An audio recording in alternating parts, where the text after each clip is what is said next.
John Henry Patterson, the individual responsible for almost every core element of the way we sell today. I wish people today knew as much about him as I've tried to study. I literally have a picture of him behind me up in my office. But for today's episode number 48 of the Sales History Podcast, I want you to imagine it's the spring of 1893. You're working for the NCR Corporation, National Cash Register Corporation, in a sales role, and your ultimate boss is CEO John Patterson. Twice a month, he is sending out a newsletter to all of the salespeople to teach and to inspire. In today's episode, I want to take you through a few of those tips, ideas, and thoughts from John Patterson. They are awesome, so buckle up. Let's go. There is nothing new in the world of sales except for the history you do not know. Welcome to the Sales History Podcast, bringing the brilliant and sometimes strange minds, methods, and ideas from the sales profession's past with applications to today. Here is your host, the best-selling author of 2 books with a third coming in January of 2026, CSP speaker, trainer, and nerd, Todd Caponi. John Patterson, the founder of the NCR Corporation, but really the first to hire his own salespeople, to train them, providing a school within the business for salespeople. He gave them dedicated territories. He was the first to really have a first sales kickoff. Along with his brother-in-law, he wrote the first sales playbook. There's so many things that I could go on about. And so little is known about him today when we really think about it. I've got multiple books on my shelves that are all about him. I have his biography, which was written by Sam Cruther, called Pioneer in Industrial Welfare, John H. Patterson. It was actually supposed to be an autobiography, but he literally passed away 2 days before Cruther was going to sit down with him and start that work. So Cruther went ahead and wrote it anyway. I've got books from the 1940s that cannot stop gushing about this guy. One book called One Foot in the Door by George Taubeneck, 1947. And then another book in my collection is called Wherever Men Trade, The Romance of the Cash Register. It's by Isaac F. Marcoson, and it was written in 1945, all about John Patterson. This guy made a massive impact. But a couple of things that I want to keep in mind here. Number one, when you think about the role of the sales leader back in the 1890s, early 1900s, a core element of what they had to do was be really good writers. They had to be able to communicate with their field, who were never in the office. There was no conference calls, no Zoom calls, no Slack. And as a result, they had to motivate through the written word. So they had to be really good at that. And what's amazing to me is in the 1890s, Patterson recognized this. Not only he was the one that was writing to his team through something called the NCR that was sent to the organization's salespeople twice a month, but in one article that I had written or read in One Foot in the Door by Taubeneck in 1947, he talked about the fact that Patterson recognized that his salespeople were terrible writers. Patterson was literally the guy that thought up and was the first to execute on this idea of using advertisement to basically grease the skids for the salespeople. So salespeople sending out letters, a marketing department sending out letters ahead of the salespeople's arrival. Problem was, salespeople were terrible writers. And in the 1890s, John Patterson hired a guy who I believe is one of the greatest sales writers of all time. He would be on my Mount Rushmore of it, Worthington C. Holman. In the 1890s, Patterson recognized that his salespeople were terrible at writing, hired this Massachusetts school teacher, Worthington C. Holman, to teach them all how to write. And Worthington was an incredible writer himself. Beginning in 1905, you started to see something that Holman used to write called ginger talks. And these were letters that were to be used by sales managers to be sent out to their sales teams to ginger them up, right? To get them going. Well, in the 1890s, Patterson was writing a series of notes to the sales team. Now, this one that we're going to talk about today is from this edition of the NCR, and it's from May 1st of 1893. Now, in these NCRs, he used to want to make sure that there was confirmation that the salespeople in the field were reading them. In one edition, he wrote, "Send a postal card, which we want everyone who reads the NCR to sign and return to us." Basically, if you don't confirm via the card, you're not going to get the information. So he wanted the salespeople to get it, to absorb it, send a card confirming that they got it. Now, I'm going to walk you through some of these tips from this edition. They're awesome, but there's a couple of things that you should know as I mention them. Number one, Patterson talked about this. He had an acronym that was PP, and you hear PP a lot. And PP stands for probable purchaser. And thank you to my friend Richard Knockholds for the clarification on this. He's a sales historian out of the UK who has been tremendously helpful to me as I'm learning and growing in this sales history research. You're going to hear phrases like sales agent, which appears to be a bit of a player coach. Like they run the office, but they also seem to sell. A salesman works for the sales agent. Now, the primer was the playbook. It had a script along with a method. The script was to be memorized word for word by everyone. You'll see as I go through this in Patterson's notes, that wasn't always the case. And the primer included suggestions around how to secure a demonstration room at a local hotel, how to set up the registers, how to cover and uncover them, where to stand. But these local offices also had demonstration stations, so it was possible for salesmen in more metropolitan areas to just invite prospects to the office, and the sales agents would do the demonstrating. So I'm going to share a few here, but I'm going to remind you of this a few times. This is from 1893, and like I said, it is so fantastic. All right, so let's dig in. The first one that I'm going to share with you is what I call success, but it has to do with this idea of, like, even in my own business, like I don't have a team, and I love that. I used to have big teams, but I've got virtual assistants, like pay people that kind of help me do some of the stuff that's a bit more monotonous or regular. Well, Patterson was thinking this way back in 1893. So here's his quote in the NCR. "One of our most successful salesmen, who is in a large city and who uses a wagon constantly, hires a driver for his wagon and pays him out of his own pocket. This gives the salesman time to attend to selling registers. He does not have to bother with carrying the registers in or out of the wagon, looking out for his horse or such details, and does nothing but sell. Consequently, he sends in, on an average, about 15 orders per month." So again, they didn't have cars, they had horses. This guy was hiring somebody to tend to the horse, to go find a place to put it, to help with the carrying in and out of registers. I thought that was pretty funny. The second one, I title Health. And this one cracks me up, and wait for the last sentence on this one too. But, back then, I guess personal hygiene was not as common sense as you might think. And so Patterson wrote this. "I find upon examination that the sales agents and salesmen are greatly hindered in their results from their bad habits.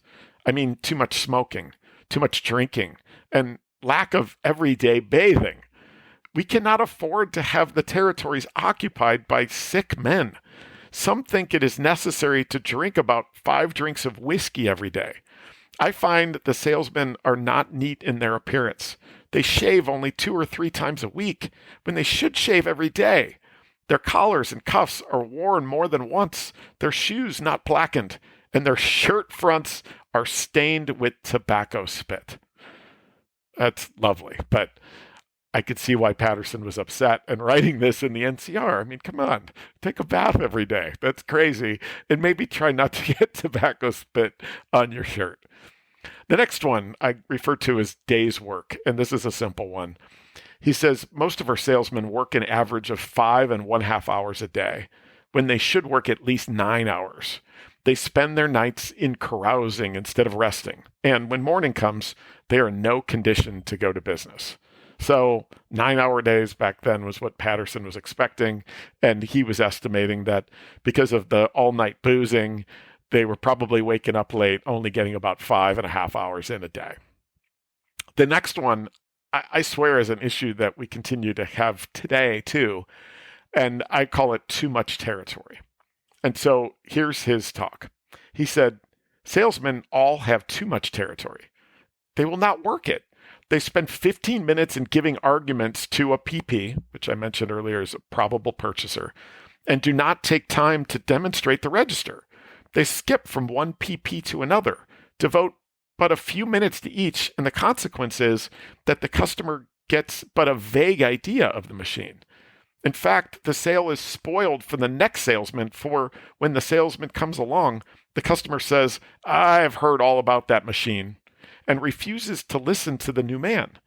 This would not be the case if all salesmen used the primer, because they would then demonstrate the machine in first-class shape. All right, the next one is recruiting.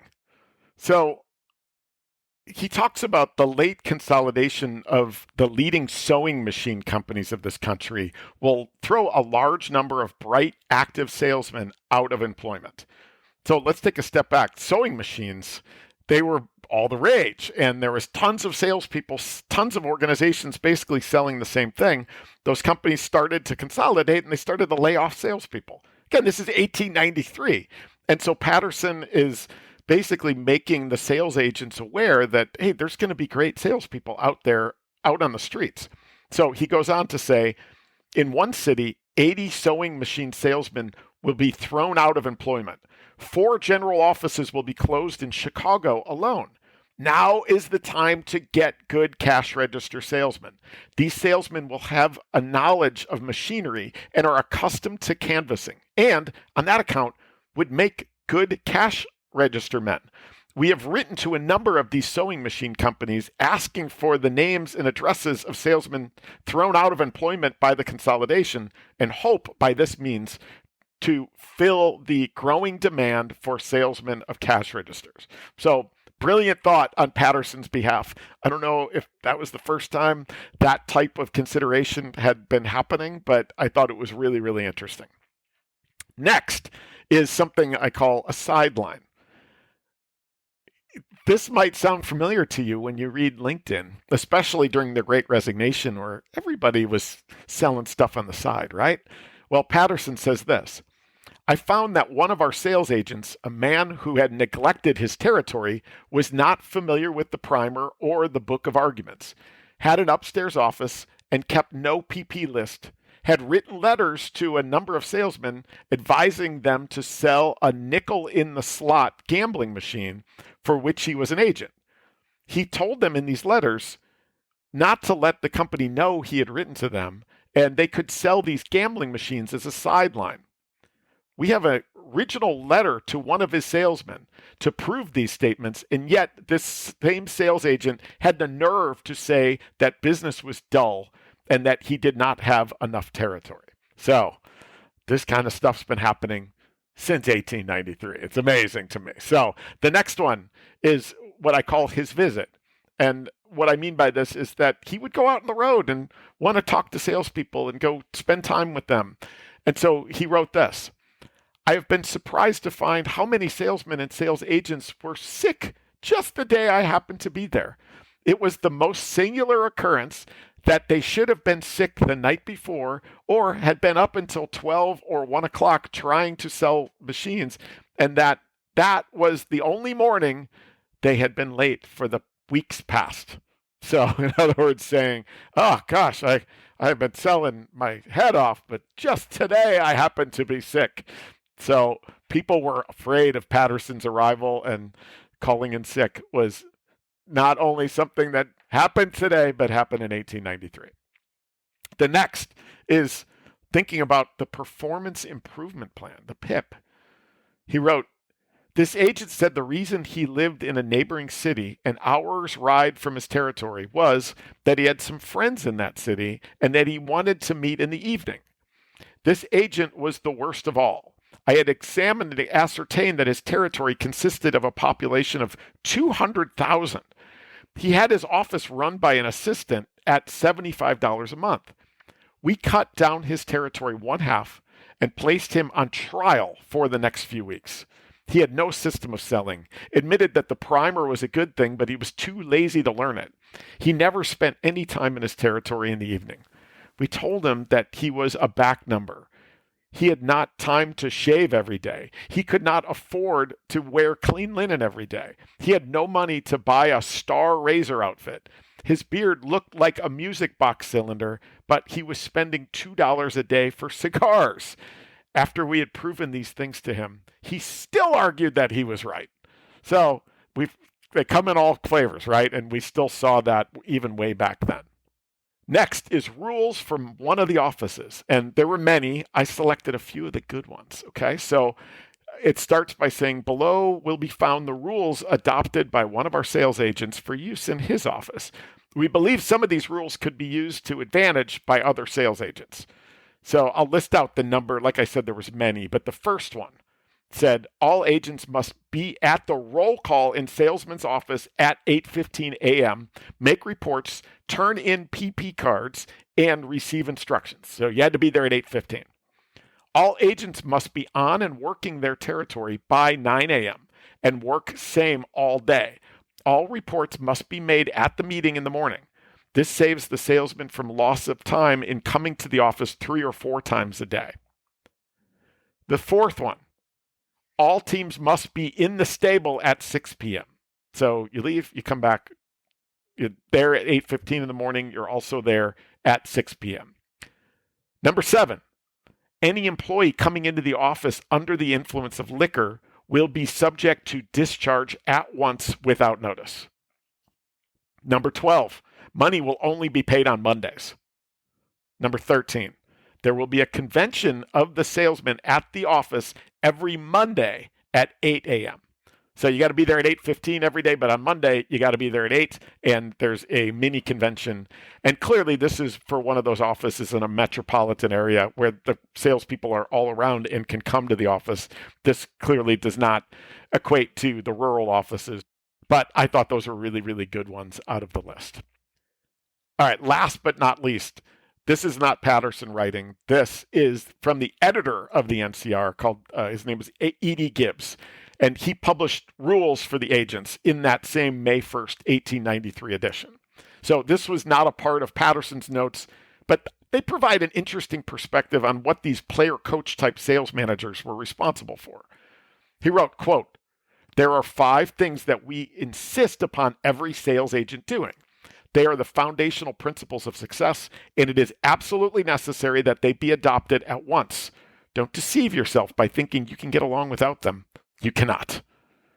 Number 1, 1893. Again, I have to keep reminding you because this is amazing. So number 1 was give guaranteed territory.